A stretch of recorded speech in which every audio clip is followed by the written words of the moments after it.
राम बुलावा भेजिया दिया कबीरा रो, जो सुख है सत्संग में बैकुंठ में ना हो।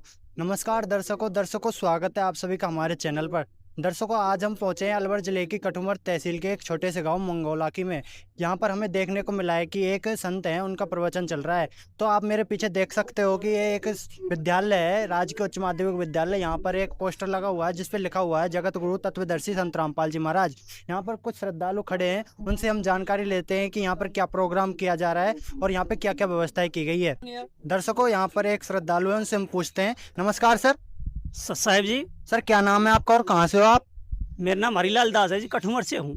तो सर, यहाँ पे इस विद्यालय में क्या प्रोग्राम किया जा रहा है? यहाँ संत रामपाल जी महाराज का सत्संग चल रहा है जी आज। तो सर, यहाँ पे जो श्रद्धालु आ रहे हैं उनके लिए क्या क्या व्यवस्थाएं की गई हैं? यहाँ जी चाय बिस्कुट की, पानी की सबकी व्यवस्था है, और गर्मी के पंखा कूलर सबकी व्यवस्था है, नेट वेट सबकी है जी, सारी व्यवस्था चल रही है।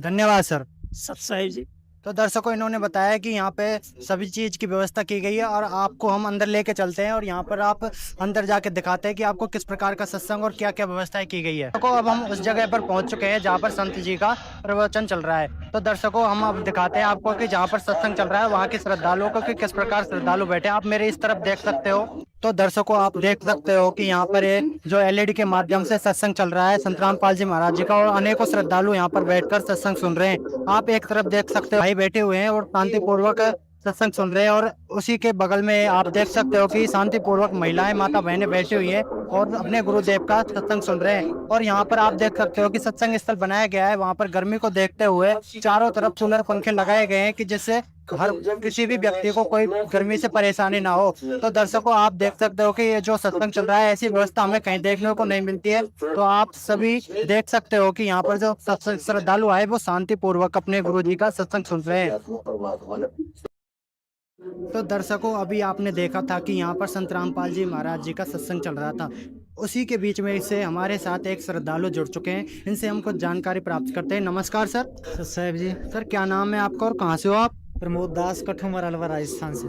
सर, आप हमें ये बताइए कि जो सावन का महीना चल रहा है इसमें अनेकों श्रद्धालु शिव जी के भक्त हैं, वह कावड़ यात्रा लेने के लिए अनेकों मील दूर जा रहे हैं, कैलाश पर्वत हरिद्वार तक पैदल जा रहे हैं और वहाँ से जल ला रहे हैं शिव जी को अर्पण करने के लिए। तो सर, इससे हमें क्या लाभ होता है? इससे सर कुछ भी लाभ नहीं मिलता है, बल्कि जो जीव श्रावण के महीने में अधिक वर्षा होने के कारण जीव अधिक उत्पन्न होते हैं, और हम जब पैदल चलते हैं, हम यात्रा के लिए जितने भी 200-500 किलोमीटर हरिद्वार तक जाते हैं और आते हैं हम पैदल, तो जीव जो उत्पन्न होते हैं वो मरते हैं, बल्कि पुण्य की जगह हमें पाप ही मिलते हैं और कुछ भी। ना तो मोक्ष मिलता है प्रकार का कोई भी, ना तो मन की शांति ही मिलती है, ना ही हमें कोई पुण्य मिलता है, ना ही हमें कोई मोक्ष मिलता है। तो सर, आप हमें ये बताइए कि जो श्रद्धालु कावड़ लेने जा रहे हैं वो बम बम का जयकारा लगा रहे हैं, तो क्या इस मंत्र जाप से हमें मोक्ष की प्राप्ति हो सकती है? इस मंत्र जाप से हमें किसी प्रकार के मोक्ष की प्राप्ति नहीं होती है, बल्कि पुण्य की जगह हमें पाप ही प्राप्त होते हैं। क्योंकि जो जीव हम लोग जाते हैं या पैदल हम लोग यात्रा करते हैं, तो कम से कम दिन भर में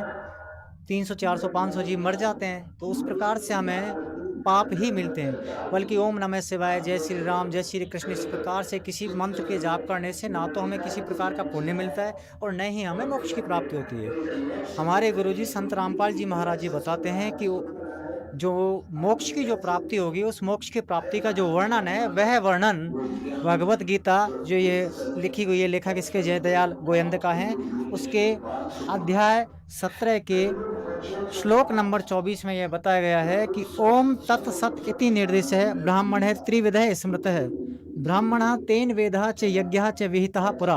ओम तत्सत इस प्रकार से 3 प्रकार का सच्चिदानंद ब्रह्म का नाम कहा गया है। उसी की सृष्टि में ब्राह्मण, वेद और आगे यज्ञ आदि रचनाएं की गई हैं। तो सर, आप हमें ये बताएं कि संत रामपाल जी महाराज जी किस भगवान को इष्ट देव मानते हैं और किसकी भक्ति बताते हैं? संत रामपाल जी महाराज जी भगवत गीता के अनुसार अध्याय 18 के श्लोक 66 के अनुसार सर्वधर्मान परित्यज्य मामेकम शरणम व्रज अहं त्वाम सर्व पापेभ्यो मोक्षयिष्यामि मा शुचे।